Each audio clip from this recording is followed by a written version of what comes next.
بەڵێ خۆشەویستان ئەچمە لای تەوەری یەکەمی ئەمڕۆی پرۆگرامەکەمان دوێنێرە و ڕسمی بڵاوکردنەوەی دیوانی تەمەنی شاعیری کورد ئەحمەد محەممەد بە زمانی ئیتاڵی بڵاوکرایەوە. دیوانی تەمەنێکێکە لە بەرهەمە ناوازەکانی شاعیر ئەحمەد محەممەد کە چەندین تێکستی ڕازاوی تێدایە. بێگومان ئەم دیوانە لەلایەن تارق بزەینی یاخود نووسەر و شاعیر و ڕۆمانوس بزەینی تارقەوە بە شێوەیەکی ڕێزمانی زۆر جوان وەرگێڕاوەتە سەر زمانی کوردی. بێگومان قسە و باز لەسەر کاری وەرگێڕانەکەی و هەروەها ناوەڕۆکی ئەم دیوانەشەکەم بە ڕێزیان بزەینی تارق لە ئەستۆدی کورسات مەگەزین میوانمانە. مامۆستاگیان بەخێربی. زۆر سپاسان دەکەم. من سوپاسیەوەکەم بەم میوانداریەتان بەڕاستی هیوادارم بینەرانی خۆشەویست بۆ یەکەم جار ئاشنایەتی لەگەڵ ئێمە پیا بکەن. دەستەکانت خۆش بێ و بەخێر هاتی. بۆچی شێعرەکانی مامۆستا ئەحمەد محەممەد بۆ دیوانی شعری ئەوەت هەڵبژارد بۆ ئەوی کە وەری بگەڕیتە سەر زمانی ئیتاڵی؟ بەڵێ بە تایبەتی من لە ئیتالیا بە حکمی ئەوەی نزیکەی 43 ساڵە لەوێ ئەژێم و هاوسەر و مناڵ و ئەمانەشم هەموو ئیتالین. لەبەرەوە زمانێکی تا ڕادەیەک پاراوم هەبووە و هەمیشە خۆشم لە ناو دنیای ئەدەب و شعر و کولتورە کارم کردووە. بۆیە کاتێکە بەهۆی هاوڕێیەکەوە کە ناوی بەرزان یاسینی هاوڕێم بوو ئێستا لە فەڕەنسای و مۆسیقاژەنە ئاگاداری کردمەوە کە تەنیا 3 شعر هەیە، 3 شعر لە شعرەکانی کاک ئەحمەد وەرجێڕیتە سەر زمانی ئیتاڵی. منش بۆیم وەرجێڕا و بۆیم ناردەوە کە چای پێکەوتوتی ئەمانە بەڕاستی جوان. خۆشی لە ئیتالیا بوو 30 ساڵێک گوتی ئەمانە زۆر جوان وەرجێڕراون. داوا لێ یەکەم ئەگەر بیکەی بە 5 شعر، ئەو 5 شعرە بوو بە 8 شعر. لە 8مین شعرە کاک ئەحمەد خۆی تەلەفۆنی بۆ کردم، من ئەو کاتە ئەو منە ئەناسی. و لە ڕاستیشە من لەبەرەوەی لە دنیای گۆرانی کوردی و ئەمانە تۆزێک دوور کەوتمەوە جگەلەوەی بەس کاتێک کە ناسری ڕەزازی و نەجمەدین غوڵامیمان داوەت کرد لە شاری سوید و هاتم بۆی ئاهەنگە بجێڕن ئاگاداری ئەوە بووم کە گۆرانیەکان چین و چۆن گۆڕاون. لە گۆرانیەکانی ئەم شاعیرە لەلایەن گۆرانی بێژانەوە کراونەتە گۆرانی. بەڵێ ئیتر منش کاک ئەحمەد کە تەلەفۆنی بۆم کرد و وتی وەڵی پێم هەموو پێم ئەڵێن شعرەکان جوان کراوە بۆ نەیکەین بە پرۆژەیەک. وەڵا ئیتر منش وتم زۆر وەختم نەبوو، بەڵام بەر خاتری ئەو بەڕاستی کەسایەتێکی ئەوەندە خۆشەویست بوو من شعرەکانیم تا ئەخوێندە و زیاتر هەستی بزواندم. لەبەر ئەوە وتم بە خۆمی بخەمەژێرە و ئیتر دەستی بکەم.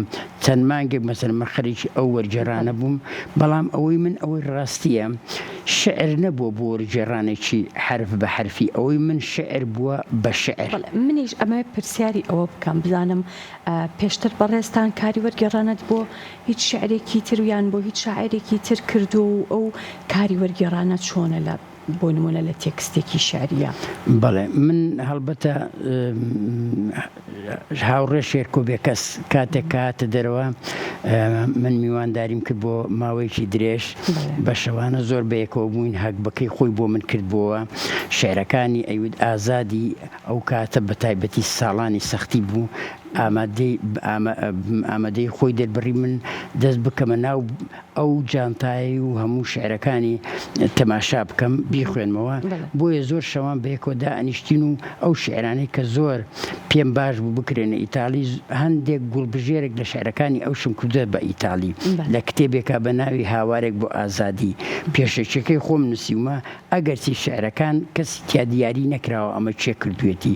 لەبەر ئەوەی کاتی خۆی ئێمە چەند دۆستانێکی کوردمان هەبوو یارمەتی گەلی کوردیانەدا، ئەوانش لە یارمەتی هەوڵ و شتی ئەو وەرجێڕان و ڕێخستنیان کرد. لەبەرەوە شتەکە ئاواڕۆی.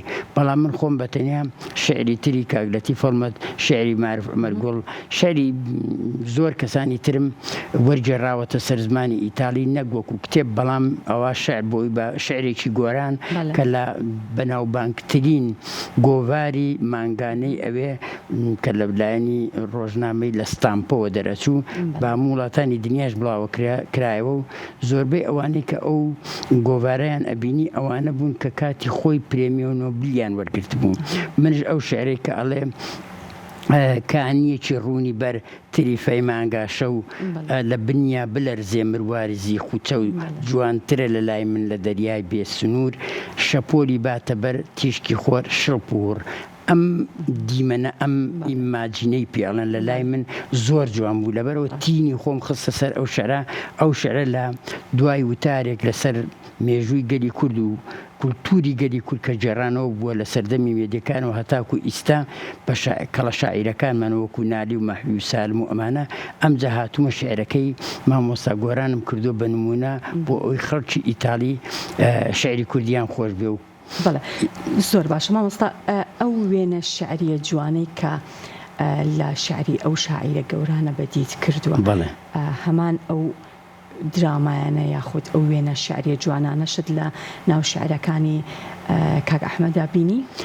لە ڕاستیدا کاک ئەحمەد زۆر جایە نەک لەبەر ئەوەی ئێستا هاوڕێیەکی خۆشەویستی منە بەڵام من کە شعرەکانی کاک ئەحمەدم خوێندەوە تێگەیشتم ئەم شعرانە شعری لیریکن ئەو شعرانن کە کاتی خۆی بۆ نمونە ئیستا لە ئیتالیا گەورەترین شاعیری شعری لیریک ناوی مۆگۆڵە ئێستا تەمەنی بووە بە 84 ساڵ ئەوەندا هەرچی گۆرانی بێژی بە ناوبانجی ئیتالی هەیە تقریبەن ئەتوانە بڵم شعرەکانی ئەویان وەرگرتۆ کردویانە بە گۆرانی یەکێ لە گۆرانی بێژە هەرە خۆشەویستەکانی ئیتالیا ناوی لوچۆ بەتیستیە کە لە ساڵانی 60ەکانەوە هەتا هەشتاکان گۆرانی وت و دوای ئەوە ئیتر خۆی دوور کردەوە بەڵام لە کاتی کۆچیا بە ملیۆن خەڵک کەوتە دوای تەرمەکەی و تقریبەن کرا بە تەعزیەی ڕسمی لە ئیتالیا ئەمەندە ئەو زۆربەی گۆرانیەکانی هی ئەو مۆگۆڵە بوون بۆیە کاک ئەحمەد شوێنێکی دیاری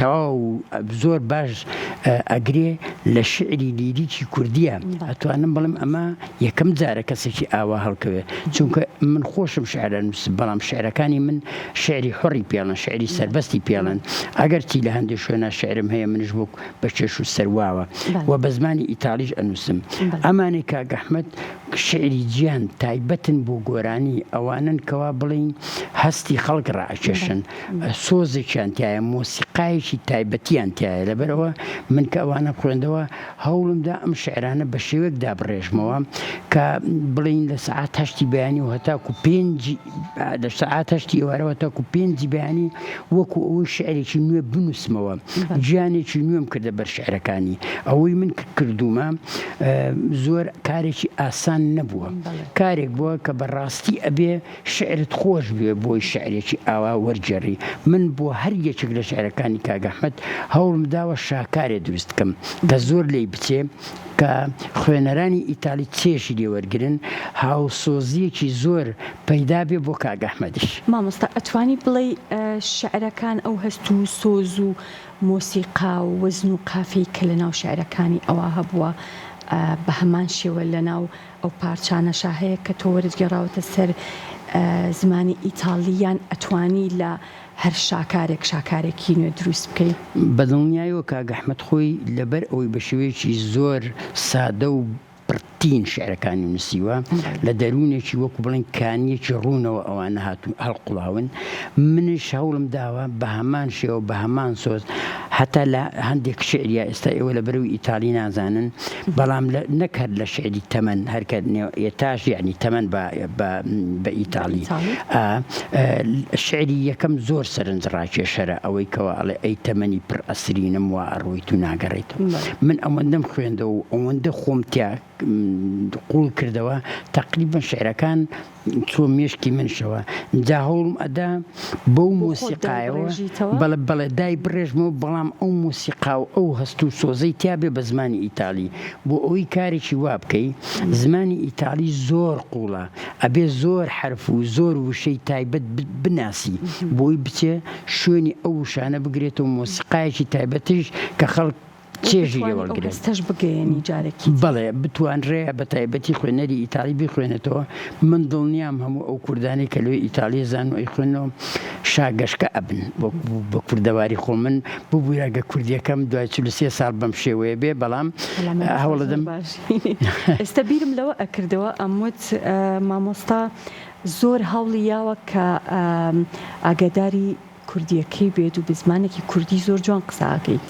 بەڵێ سپاس دەکەم. خۆش بێت. بەس مامۆستا من پێم خۆشە ئەگەر چەندێڕێکیش بێ بە زمانی ئیتاڵی بۆمان بخوێنیتەوە دواتر هەر خۆت وەرگێڕانیشمان بۆ بکەی ئەگەر ئەکرێت. بەڵێ من وەکو وتم ڕۆمانەکەم بە زمانی کوردی نووسیوە ڕاستەخۆ وەکو نووسەرێک لە مێژوو ئیتالیا توانم بڵێم یەکەم کەسم ئەگەر لەناو هەموو بوێگانەکانی ئەوروپاش بێ ئیتالیاش بێ کە ڕاستەخۆ بە زمانی ئەوان بچم شان لە شانی ئەوان دەم و لە دەستگای چاپەمەنی هەرە بەناوبانجی ئیتالیا و ئێستا لە زۆربەی فرۆژگاکانش ئەفرۆشرێ ئەم ڕۆمانەی بەڵام شعرشم بڵاو کردێتەوە. من مەسەلەن بڵێن کتێبی شعریم هەیە بە زمانی ئیتالی. بەڵێ یەکێک لەو شعرانە بۆ نمونە بە ناوی مۆمەوە بە ئیتالی ئەڵێن کەندێلە. شعرەکە بەم شێوەیە دەست پێکە ئەڵێ ستەنۆتێ کۆمی ئالترێ تراتێنگۆ il cielo sveglio per comporre una poesia appena scritta mi arrampicherò su una cresta malinconica, raggiungerò la tua camera buia, sulle spalliere del letto distenderò i miei versi trasformati in candela, li accenderò per te. ئەتوانین بۆ مام بکەی بە کوردی؟ هەوڵ دەدەم. ئەڵێ ئەم شەویش وەک شەوانی کە گوڵ ئەستێرەی ئاسمانی شین لە خەو ئەکەم تا شعرێکت بۆ ئەنووسم کە نووسیشم سواری پشتی خەمێک ئەبم تا ئەگەمە ژوورە تەنیا تاریکەکەت ئەو شعرەی بۆم نووسی بووی دەری دێنم لە ژوور سەرتا بە ئاسپایی ئەیکەم بە مۆمێ گەش و بۆ تۆی دائەجرسێنم. دەستەکانت خۆش بێ مامۆستا هەموو بەرهەمەکانت بڵاو کردوێتەوە یان بەشێک لە بەرهەم؟ وەڵایی بەش لەوانەیە بەڵام لە سەتا 20 بەرهەمەکانشم بڵاو نەکردێتەوە. دوایی من کەسێک بووم بەڕاستی تا ڕادەیەک بڵێم بەدبەخت بووم لەبەر ئەوەی 250 شعرم لەگەڵ شانۆیەک کە خۆم نووسی بووم لە ناو ژێرزەمینی ماڵەکەمانە لە ئیتالیا ئەو شتە هەیە داێنێن بۆڕی ماڵێک تەقی حتاکو نیو مەتر زیاتر ئەوانەی داپۆشی لەبەرەوە شعرەکانی سەردەمی گەنجایەتیم هەمووی فەوتا. بەڵام لەلایەک شەو زەرم لێ نەکەوت دەبەرە ئەو شعرانە لەوانەیە ئەوەندە پرتین و بە سۆز نەبوو بن بۆیە من ئەم شعرانەی کە نوێ ئەینووسمەوە هەوڵ دەدەم بە شێوەیەکی تر بینووسمەوە بتوانم وەکو بینیت کوردیەکە و ئیتالیەکەی تا ڕادەیەکش لێک نزیکن. من لە کاتێکە بە ئیتالیا لێم هەوڵەدەم بە کوردی بیرکەمەوە بەڵام گەلێ جار بەڵێ ئەو شێوانە وەرەگرم هەوڵەدەم تۆزێک کێش و سەرواشی لەگەڵا بێ. زۆر باشە باست لە ڕۆمانەکە کرد یەکەم کوردیت کە توانی بێتت ڕاستەوخۆ بە زمانی ئیتالی ڕۆمانێکت نووسی بێ؟ بەڵێ ئەتوانم بڵێم یەکەم کوردم کە ڕاستەوخۆ دەنگدانەوەی ئەمە چوو. ئەم کتێبە لە کاتێکا دەرچوو کۆتایی ساڵی 2019 لەگەڵ یا یەکسەر نەخۆشی کۆرۆنە دەستی پێکرد ئەجینا ئەم کتێبە ئەبواە بە کتێبێکی نەک ئیتالی بەڵکو ئەوروپایی بە ناوی دۆزەخ بەجەستەوە هەڵبەتە ئەمە باسی ئەنفالەکانەکە. ئەم کتێبە باسی منداڵی خۆمەکە لەبەرەوە کتێبێکی پێڵن ئاوتۆبیۆگرافیک واتە یعنی گێڕانەوەی خۆ لە سەردەمی مناڵیەوە. من خەڵکی گوندی قەرەناوم گوندێکی بچووکە لە نزیکی تەقتەق لە نێوانی دوو زنجیرە شاخە لە قەتپاڵی ئەو شاخانە گوندێکی زۆر جوان لەدایک ببوون هەمیشە من خەوم بۆ گوندەوە بینی لەوێ مناڵێکی بچکۆلە لەدایکە بێ ئەو مناڵە هەتا گەورە ئەبێ ئەو شتانی کە ئەیبینێ ئەیجێڕێتەوە. خۆی لە ڕاستی ئەو مناڵە منم کە باسی ئەو ئەم ڕۆمانە ئەەکەم. جا کاتێکە من خەونێکە بینم ئەو خەونە ئەوەیە لە ناو قیتارێکە کچێکی زۆر جوانی پرزەرد پێم ئەڵێ چاوەڕێت ئەەکەم من بەس ئەوەندەی لێ تێگەم لەبەرەوەی لە زمانی تێناگەم لە کەرکووکشە ئەو کاتە قیتار تەنیا قیتارێکە بوو شتی ئەگوازەوە شتی سەربازی ئەمانە من قیتارم لە ژیانمە نەبینی بوو. بەڵام کاڵسام ئەو خەونم بۆ دایکم جێڕایەوە دایکشم بۆ باوکی کە کابرایەکی زۆر زۆر بە ئەزمموی بڵین پیرۆز بوو هەڵسا بوو خەونەکەی لێکدا بۆ وتبووی کوڕەکەتان کاتێک گەورە ئەبێ بڕچی ئەوە ئەگرێ کە بڕوە بۆ دنیایەکی تر بڕوا بۆ شوێنێکی تر بەڵێ تر لەبەر ئەو کچە کەسێک بۆ زمانی نەزانی و هی ئێرە نییە. قیتارش مانای ئەوەیە سەفەر. لەبەر ئەوە کوڕەکەتان ئێوە بەجێ دێڵێ من کاتێک کە بووم بە خوێندنی ئامادەیم لێرە تەواو کرد لە کەرکووک بە دایکم وەڵا ئەمەوێ بچم بۆ خاریست بچم بۆ دەرەوە. دایکم یەکسەر ڕاتڵەکە وتی ئەم شتە باوکت قەت قبوڵی ناکە لەبەرەوەی کاتی خۆی تۆ خەبیرە دێ خەونێکت بینی لە پۆلەکانی ناوەندیە. لەبەر ئەوە ئێمە دڵنیا بوون ڕۆژە لە ڕۆژان تۆ ئەمە هینەکەی پێمان ڕەڵێ. وەڵام من کە چووم بە باوکم دوای ئەوەی چەند پرسێکی کردبوو کابرایەکی بازرگان پێ وتبوو ئێلۆ باشتر هەیە کوڕەکەتان بچێت بۆ ئەوروپا و ئیتر بە شەهادە بێتەوە و ڕزگاری ئێوەش بکا لە دەردەسەری و ئەمانە. من بۆ توانیم بچم بۆ ئەوروپا لە ساڵی 1970 لە تەمەنی 17 ساڵی گەیشتمە شاری ڕۆما. لەوێشەوە چوو بۆ شاری پێروجە لە کۆلیژی زمان خوێندم. ئەوسا چوون بۆ دانیشگا و لە شاری تۆرینۆ ئێستا ئەو شارێکە لەسەر سنووری ڕۆژئاوایی سەرووی ڕۆژئاوایی ئیتالیایە تەنیا شاخەکانی ئالپی ئێمە لە فەڕەنسا جیاکەنەوە لەو دی فەڕەنسا و لەم دی و ئێمەی تۆرینۆ. ڕووداوەکان یان چیرۆکەکانی ناو ڕۆمانەکەت هەمووی واقعیە تا ئەتوانم بڵێم لە سەتانەوە چی. بەڵام من ڕۆمان ئەنفالەکان کە بە ناوی دۆزەق بەدەستەوە جەستەوە مەبەستم ئەوەیە بە ئیتالیەکەی ئەڵێن لینفێرنۆ ئەدۆسۆ مەبەستم ئەوەیە کە ئازار و ئازارە هەمیشە لەگەڵ مابووە و ئازاری گەلەکەم ئازاری لێرە گێڕانەوەی کارەساتی خێزانێکە. بەڵام ئەم خێزانە ڕنگدانەوەی هەموو خێزانەکانی ئەو سەردەمەی گەلی کورد بووە. زۆر ڕاستە. دەستەکانت خۆش بێ مامۆستا تارق بیزێنی نووسەر و شاعیر و ڕۆمانوس. سپاس دەکەم کە سپاس بۆ ئێوە سپاس بۆ بەرنامەکەتان. سپاس بۆ تۆ زۆر سپاس.